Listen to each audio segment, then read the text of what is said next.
প্রিয় ভিউয়ার্স, ফেঞ্চুগঞ্জ ফেরিঘাট থেকে মাঝগাঁও পর্যন্ত মাহমুদুজ্জামান চৌধুরী এমপি সার্কুলার রোডের আংশিক কাজের উদ্বোধন করেন সিলেট 3 আসনের এমপি মহোদয় জনাব মাহমুদুজ্জামান চৌধুরী। আজ বৃহস্পতিবার সকাল 10টার সময় ফেরিঘাট থেকে এক মোটর শোভাযাত্রার মাধ্যমে মাঝগাঁও গিয়ে আনুষ্ঠানিকভাবে যানবাহন চলাচলের জন্য এই সড়কটি খুলে দেওয়া হয়। Welcome to Sylhet to London. আপনারা জানেন যে আমি সংসদ সদস্য নির্বাচিত হওয়ার পরে 4 বার এই রাস্তাতে আমি কাজ করেছি, কিন্তু গত বড় বন্যার সময় যখন এই রাস্তাটি 3 ফিট পানির তলে চলে যায়, সাংবাদিক ভাইয়েরা এখানে উপস্থিত রয়েছেন, সবাই বলেছেন রাস্তাকে উঁচু করতে হবে। আপনারা জানেন যে একটি রাস্তাকে যদি উঁচু করতে হয়, উঁচু করার পরে আপনার এর উপরে গালা বিছাতে, সিমেন্ট লাগাতে 3 থেকে 4 বছর সময় লাগে। আমরা এই এক্সিএন সাহেব, আমাদের এসডি সাহেব সহ আমরা যে পরিকল্পনা করলাম, আমাদের পরিকল্পনায় ছিল যে আমরা এই রাস্তাকে যদি আরসিসি ঢালাই করে ফেলি, তাহলে প্রথমে যে ম্যাকাডম যেটা হবে অত্যাধুনিকভাবে তারা কাজ করবেন, তার উপরে একটা সিসি ঢালাই, তার উপরে আমাদের আরসিসি ঢালাই ইকুয়াল টু আমরা প্রায় 2 ফুট আমাদের উপজেলা পরিষদের সামনে, সামাদ প্লাজার সামনে আমরা 2 ফুট রাস্তা উঁচু করেছি। সবচেয়ে বড় যে বিষয়টা হলো, এই নূহ আলাইহিস সালামের বন্যাও যদি আসে, তাহলে এই বন্যার পরে আপনার এই রাস্তাটাকে পাবেন। বড় পানি যখন আসবে, বন্যা হবে, তখন এই রাস্তাকে পাওয়া যাবে, এবং 3 ফিট যদি পানি বেড়েও যায় এই রাস্তাকে আপনারা পাবেন। এটা তখন সাবমার্সিবল রোড হয়ে যাবে, পানির নিচে একটা রাস্তা, যে রাস্তা দিয়ে আমরা জিপ গাড়ি সহ গাড়ি ঘোড়া আমরা চালাতে পারবো। সেটাকে সামনে রেখেই এই সিলেট সুলতানপুর সড়ক প্রায় 90 কোটি টাকাতে গিয়ে উঠেছে। এই ফেঞ্চুগঞ্জের এই সড়ক প্রায় 50 কোটি টাকাতে গিয়ে উঠবে, আরো বেশি হওয়ার সম্ভাবনা অনেক রয়েছে। তাহলে ওই যে আমরা মুরব্বিয়ানরা বলেন ধৈর্যে মেওয়া ফলে, আমরা ধৈর্যের পরিচয় দিয়েছি ফেঞ্চুগঞ্জবাসী। এত কষ্টের পরেও কিন্তু আপনারা বেশি খারাপ কিছু বলেন নাই। হ্যাঁ, একটা মানুষের যখন কষ্ট হয়, একটা মহিলার যখন কষ্ট হয়, বুড়ো মানুষের যখন কষ্ট হয়, তখন তারা কিন্তু জনপ্রতিনিধিদেরকে ধিক্কার। আপনারা মনে রাখতে হবে, আমাদের হাতে কখন হবে কখন না এই খেলা নাই। আমাদের হাতে হলো যে এটা হইতে হবে, আর সরকার বলবে কখন হবে। আলহামদুলিল্লাহ, আমাদের এই প্রান্ত পর্যন্ত আমরা আজকে রাস্তাটা খুলে দিয়ে এইটুকু আমরা আপনাদেরকে দেখাচ্ছি, জনগণের চাপে কিন্তু খুলে দিলাম। আমাদের পূর্ব পরিকল্পনা ছিল ড্রেন শেষ হওয়ার পরে গিয়ে আমরা এটা খুলব, কিন্তু এই রাস্তা যেহেতু আমাদের 20 দিনের উপরে আমরা পানি খাওয়াইছি, আমরা চলাফেরাতে দিয়ে দিচ্ছি, যে নালাগুলা হচ্ছে, ড্রেন হচ্ছে, আপনারা দোকানি ভাইয়া যারা আছেন, আপনারা আমাদেরকে সহযোগিতা করবেন যাতে ড্রেনটা করতে পারি, কারণ সেই ড্রেনে আপনার দোকানেরই তো ময়লা যাবে। মাঝগাঁওবাসীর কাছে আমার আকুতি যে আপনারা যে কষ্ট করেছেন, এখন আপনাদের দোকান কিন্তু চলে গেছে রাস্তার তলে। সেইখানে এই যে ওয়ালটন যেভাবে করেছে, আপনার ভিটাকে আপনি উঁচা করতে হবে। ইনশাল্লাহ আগামী 100 বৎসরের মধ্যেও কিন্তু এর চেয়ে উঁচা হওয়ার সম্ভাবনা আমি দেখি না।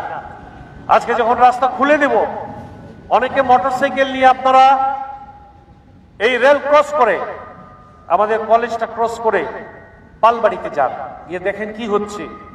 এই রাস্তাতে এইখান থেকে কাজ শুরু হয়েছে। আমাদের ওই লাল মসজিদের সামনে সিসি ঢালাই হয়েছে, আর সিসি হওয়ার জন্য ট্রেনের কাজ চলছে। আমাদের বাকি সম্পূর্ণ রাস্তাটা কিন্তু ম্যাকাডম করা হয়েছে। মনে রাখবেন, এই পুরো রাস্তাতে 3.5 কিলোমিটার ছিল আরসিসি ঢালাই, আর বাকি সব গালার রাস্তা। আমাদের মোগলপুরের সামনে যে অংশটা দেখেছেন, এটা গালার রাস্তা, আর এই মাইজগাঁও রেল ক্রসিং শেষেই গালার রাস্তা শুরু হবে। যথায় প্রয়োজন তথায় আমরা এটাকে আরসিসি করে দেব, অর্থাৎ পাহাড়ি পানি, ঢল ইত্যাদি। পাশাপাশি আপনারা দেখবেন আমাদের ফেঞ্চুগঞ্জের পালবাড়ি থেকে সার কারখানার দিকে যে রোড গিয়েছে সেটার কিন্তু কাজ ইতিমধ্যে ধরা হয়েছে। আমি আশাবাদী যে আগামী জুন মাসের ভিতরে ইনশাল্লাহ আমরা হয়তো রাস্তার 70-80% কাজ শেষ হয়ে যাবে। ট্রেন হয়তো চলমান থাকবে। বক্তব্য দীর্ঘায়িত করতে চাই না এই কারণে যে আজকে যদি সবকিছু বলে ফেলি তাহলে এই ড্রেন সহ মাইজগাঁও থেকে আমাদের চত্বর যেটা বানাচ্ছি ওইটারও তো একটা অনুষ্ঠান লাগবে, ওইখানেও তো আবার কিছু বক্তব্য লাগবে। কিছু বক্তব্য না হয় আমি রেখেই দিই। আমি আপনাদের সকলকে ধন্যবাদ জানাচ্ছি। বঙ্গবন্ধুর জন্ম শতবার্ষিকী উপলক্ষে মাননীয় প্রধানমন্ত্রী যে প্রকল্প নিয়েছেন আশ্রয়ন প্রকল্প, সেটার দ্বিতীয় পর্ব এখন চলে এসছে। আগে প্রায় 30-40টা বাড়ি হয়েছে, এখন 130টা বাড়ি হবে। আজকে বিকালে 3টার সময় এসিল্যান্ডকে নিয়ে আমি কিন্তু মানিকুনায় একটা সাইট ভিজিট করতে আসবো। মুজিবকে এখানে দেখেছি, তোমরা সেটার ব্যবস্থা নিও, কোনো বেশি মানুষের সমাগম চলবে না। আমরা এই প্রকল্পের মধ্যে আমাদের এলাকার অনেক মানুষ থাকতে পারে। আমাদের কুশিয়ারা পাওয়ার কোম্পানি আছে, হোসফ গ্রুপের এখানে ইন্ডাস্ট্রি আছে, বারাকা পাওয়ার আছে, এগুলো প্রায় সবাইকে আমি বলেছি অন্তত 20টা করে ওনারা যেন ঘর বানিয়ে দেন। ইতিমধ্যে আমার পাওয়ার প্ল্যান্ট থেকে 20টা ঘর আমি ঘোষণা করছি। হোসফ গ্রুপ থেকে, এনার্জি প্রিমিয়ার থেকে আমি 20টা ঘর ঘোষণা করছি। 40টা ঘর আমার হাতে এসছে। আমি এই ঘরগুলা কাকে দেব? আমি এই ঘরগুলা দেব অনেক যাচাই বাছাই করার পরে। অনেক যাচাই বাছাই আমাকে করতে হবে, কারণ সরকারের যে মেগা প্রকল্প, সেই মেগা প্রকল্পে অনেক মানুষ আছে, অনেক মহিলা আছে, পুরুষ আছে, যারা কিন্তু ওই পেটে পাথর বেঁধে রোজা রাখে। আমি ওদেরকে খুঁজে বেড়াচ্ছি। তো ইতিমধ্যে আমার কাছে অনেকগুলো নাম চলে এসছে। এই সপ্তাহে আমি সব নাম ভেরিফাই করব। তারপরে কিন্তু আমি ওই ডিসেম্বর এবং জানুয়ারি 15 তারিখের ভিতরে আমার আন্ডারে যেগুলো আছে সেগুলো বানিয়ে দেব। আর